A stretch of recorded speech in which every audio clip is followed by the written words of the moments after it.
Bonjour à toutes et à tous et bienvenue à nouveau sur la chaîne pour une nouvelle vidéo sur Cardfight Vanguard. Donc une vidéo un tout petit peu plus rapide que celle que j'ai fait précédemment qui était assez grosse.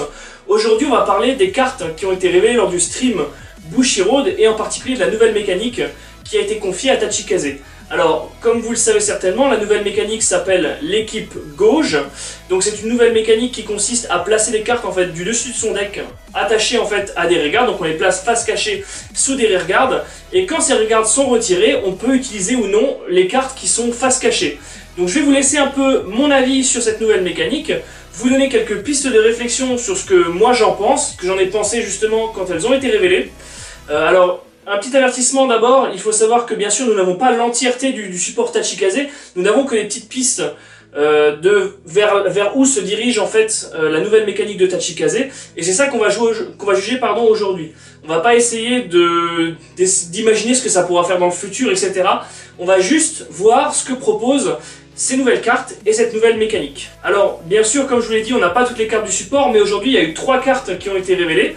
Donc la première, c'est Deathrex, donc la triple R. On pouvait s'en douter que Deathrex serait la triple R de la boîte. Donc en fait, Deathrex dit que lorsqu'il attaque, en Vanguard ou en Rearguard, on peut sous le Blast 1, retirer un Rear, et que pour chaque marqueur qu'il a dessus, donc ces fameux Equip Gauge, il va gagner 10 000. En plus, on va pouvoir justement retirer un Rear sur la front row adverse. Ensuite, on a un G2, donc qui est Blightops, qui lui, quand il est retiré, on peut CB1 et reprendre jusqu'à 2 marqueurs qui sont en dessous de lui en fait. Et enfin, la troisième carte en fait c'est Sonic Noah. Donc Sonic Noah, il a un premier effet qui est que lorsqu'il booste, on peut justement mettre la carte dessus du deck sous un rearguard en tant que marqueur. Et ensuite, le deuxième effet, c'est lorsque son attaque touche, on peut retirer un Rear et draw 1. Donc quand son attaque durant laquelle il booste ou qu'il attaque touche. Voilà, maintenant qu'on a identifié les 3 cartes qui ont été proposées aujourd'hui dans le stream, il est temps de vous laisser mon avis sur le nouveau support Tachikaze. C'est nul. C'est nul. C'est nul.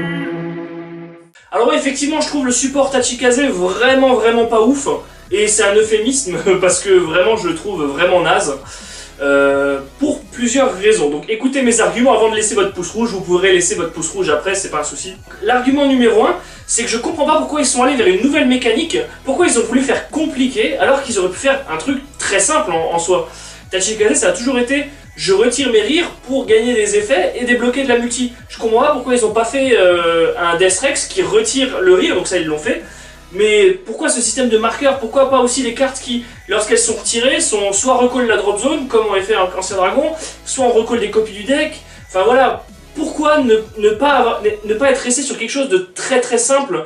Et pourquoi vouloir faire une nouvelle mécanique compliquée qui va nous amener encore une fois à tordre les règles? Ça j'ai pas très bien compris et ça a un peu créé ma surprise et une petite frustration, je vous l'avoue.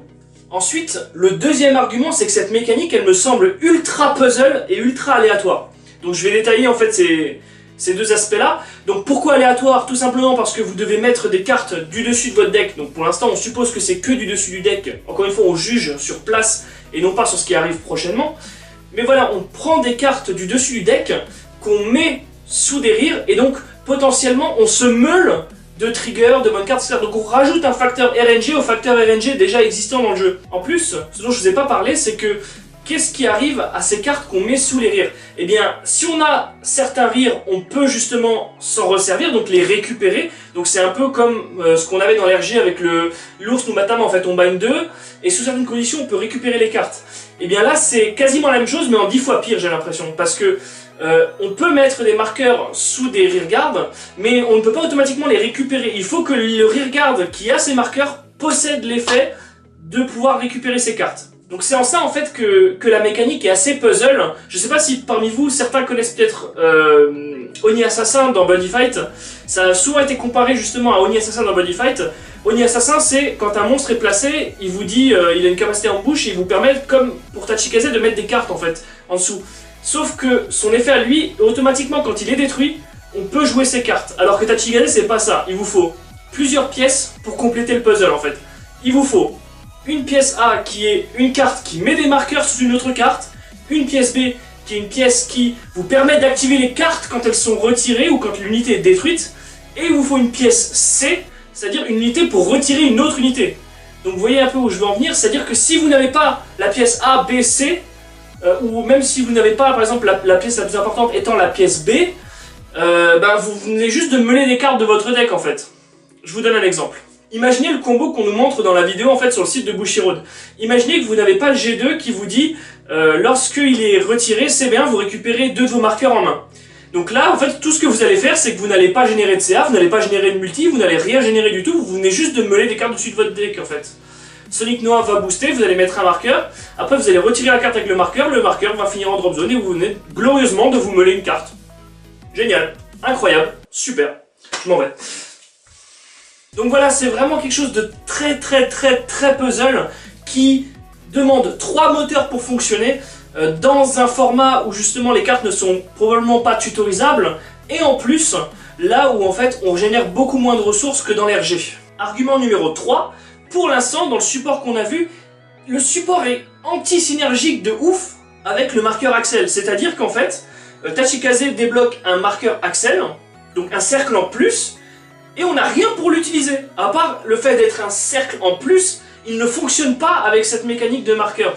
Je prends un exemple, Sonic Noah qui, et je rappelle une double rare dans l'extension, demande de booster pour pouvoir mettre des marqueurs sous des cartes. C'est-à-dire qu'en fait on va privilégier pour faire fonctionner le deck les colonnes traditionnelles de Vanguard et on va probablement délaisser ces cercles de Rear Axel. On ne va pas les exploiter à leur plein potentiel parce que sinon ça ne fait pas tourner notre deck.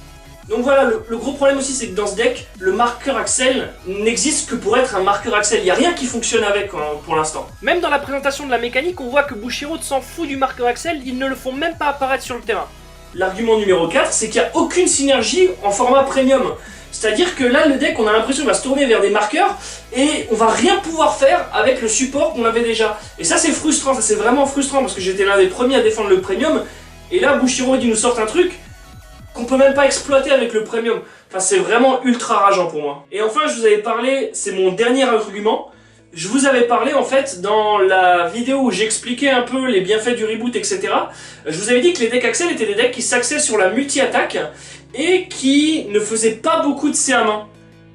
Et jusqu'à présent, c'était l'équilibre qui avait été amené avec la VBT1 qui était vraiment très bien faite.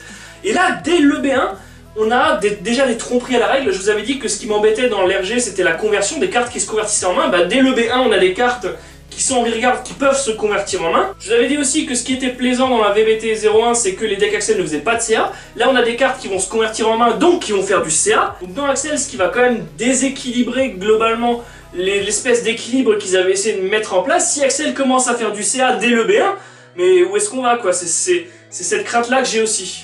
Et enfin, je vous avais dit que j'avais plus d'arguments, mais celui-là, faut quand même que je vous l'expose.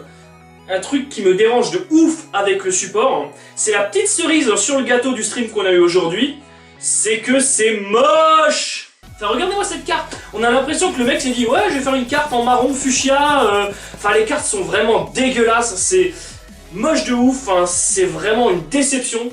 Après, il faut aussi reconnaître qu'il y a des choses qui sont pas mal avec cette nouvelle mécanique, notamment le fait que les marqueurs soient attachés au rearguard et que même lorsqu'on intercepte, on peut justement détruire ses propres rears pour avoir accès aux marqueurs. Vous l'aurez compris, en fait, le support Tachikaze, pour moi, de ce qu'on a vu dans le stream, est une grande déception. Donc vous me direz qu'on n'a pas encore tout vu et qu'il y a probablement des cartes qui vont exploiter ou corriger les arguments que je vous ai mis en avant. Mais pour l'instant, on n'a aucune carte qui fait de la multi, le support est globalement axé marqueur, et je vous rappelle que les cartes qu'on a vues là sont des cartes de haute rareté, c'est des doubles et des triples, les trois. Donc ça veut dire que globalement ce sont les cartes qui vont faire tourner le deck.